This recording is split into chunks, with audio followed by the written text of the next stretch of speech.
What's up everyone, Foxxy here, bringing you all along with me on my adventures to the thrift stores, where my main priority is to find games. Now, if you've been following this series for a while now, you'd know that this doesn't always go according to plan.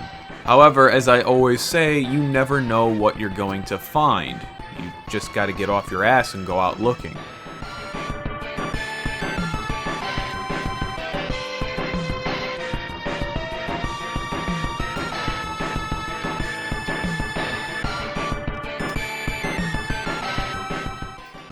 This Goodwill did have a good amount of games, mostly sports of course, but there's two games in the mix that immediately caught my eye. Cabela's Dangerous Hunts 2011, and a special edition Little Big Planet 2. That Cabela's game is actually pretty hilarious because it's not even like a real Cabela's hunting game. I forgot the premise behind it. I just remember that every animal wants to actively kill you, and you just go around from place to place, killing any living creature that's in your path. I think part of the reason this game is so bad is due to the developer Cauldron Ltd. I've reviewed a couple of their games in the past, like Secret Service Ultimate Sacrifice and two of the History Channel first-person shooters. Let me just say those games were less than stellar.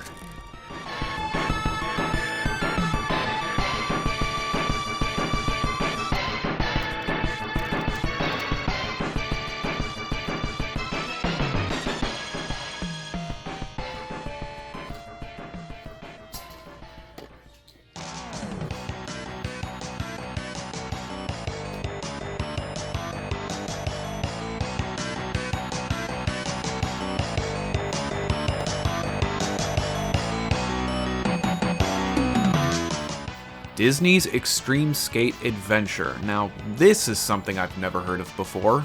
It was complete and in great shape, so why not buy it? Oh, and they also had Aggressive Inline, which is a game I really enjoy, but I already have 2 copies of it on other systems. I don't really need 3.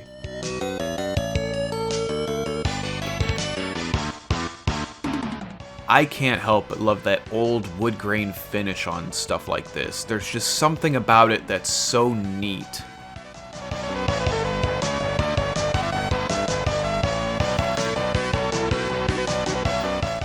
Well, that's odd. There's a Razer branded Xbox 360 controller. I would have bought this just for shits, if the controller wasn't horrifyingly sticky all over. Gross.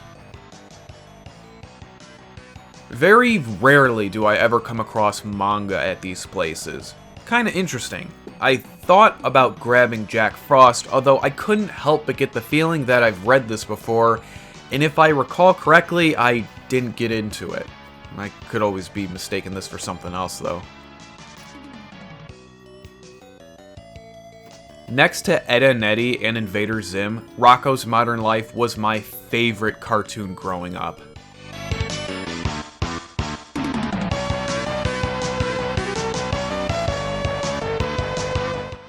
I'm more of a Yamaha or Indian guy myself, but hey, $5 for a Harley license plate isn't that bad of a deal. Yeah, it's well used, but who cares? I think it gives the plate some character.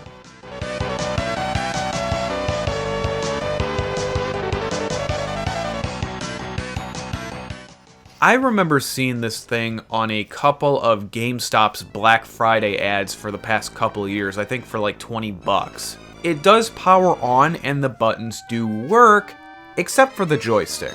So unfortunately that makes this toy here pretty much useless. Unless you're willing to fix it, and based off of the machine's poor reviews online, I don't think it's even worth the trouble.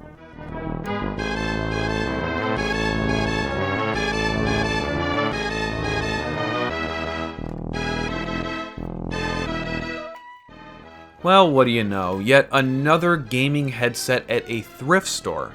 This one is a Spelund USB model, which is unfortunately only compatible with PC and Mac.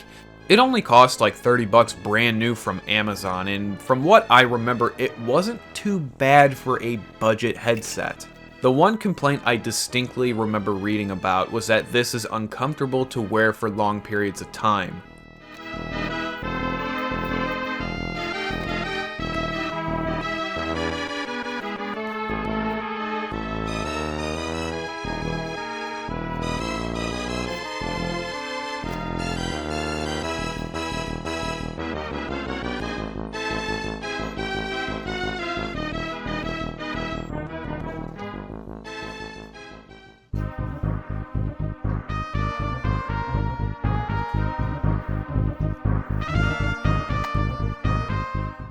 Yeah, games not being in cases happens more than you'd think. And no, these places don't keep their games behind the counter. I have yet to come across one thrift store that does. I probably should have bought this Rugrats game. I have it on the PS2, but from what I understand, the GameCube one is a lot harder to come by. You know, I don't understand these Skylanders and Infinity games. Are they even worth playing, or are they just kind of like gimmicky money wasters? I don't know what this is, but by God, does it look fantastic. Not buying this is probably one of my biggest regrets so far. In life, I'm talking about. Wow, the Salvation Army had a lot of really good games this time around. If I didn't own most of these already, I would have snapped them up in a heartbeat. There's Gears of War, a couple Halos, Batman, and one of my favorites of all time, Call of Duty 4. At first I thought this handheld was one of those weird off-branded things that had a bunch of emulated games put onto it, you know, kind of like these, until I noticed that it had a slot on the top for games. I can only imagine this is one of those systems by Leapster or something like that.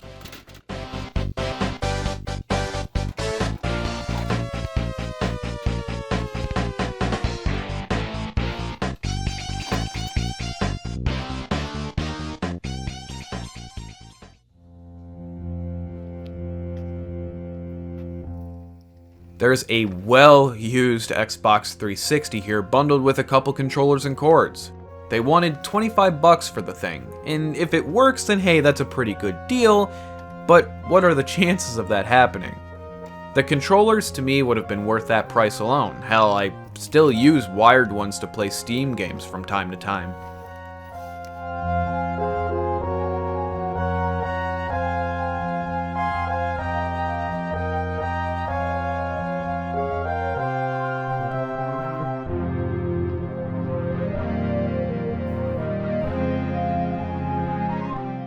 And nothing all that special here, except for 3 brand new Jonas Brothers games. Oh boy, I'm so excited. Okay, well, this is a nice change of pace. We have a lot of PS3 games in the pile here. I do own a handful of these, like Battlefield 3, Crysis 2, and Medal of Honor, but I do see some stuff in the mix that I don't have. Cabela's Survival Shadows of Who Gives a Shit, a Best Buy exclusive Shaun White skateboarding, Cabela's Dangerous Hunts 2013, a brand new Medieval Moves, and 2 brand new sports games. Normally, I avoid sports titles like the fucking plague, but since they are new, sealed in the package, I don't mind spending $1 or 2 on them at all. I'm at a different Salvation Army here, and I spotted this L-shaped desk. I am sort of in the market for something like this, but take a look at how much they want for it. $150. What in the actual fuck are you people smoking? You can buy brand new ones that are much nicer on Amazon for less. $150 at a Salvation Army. You gotta be out of your mind. That's kinda funny. Earlier today, I bought 3 Cabela's games, some utilizing the PlayStation Move, and here I am now finding the exact controller peripheral that is used in those games. It was only $4, but the problem I had with this is that I know I will probably never use this thing at least more than once just for the novelty factor. That ultimately was the reason I didn't buy it. I've seen these old Simon games at flea markets a handful of times before. each without boxes, and each in significantly worse shape. Every single one of these sellers wanted anywhere from like 15 bucks to 30 or more for them. I don't know if this thing is worth anything, but I thought it was funny that I found it here in the box, and it also had a manual which was off screen, for $3 measly. That's gonna do it for today's video, everyone. I was genuinely surprised at the amount of PS3 games I found this time around, considering they're not as common for me to find compared to PS2 and Xbox games. Either way, I'm happy with what I got, so with that all said, thank you all very much for watching, and I'll see you next time.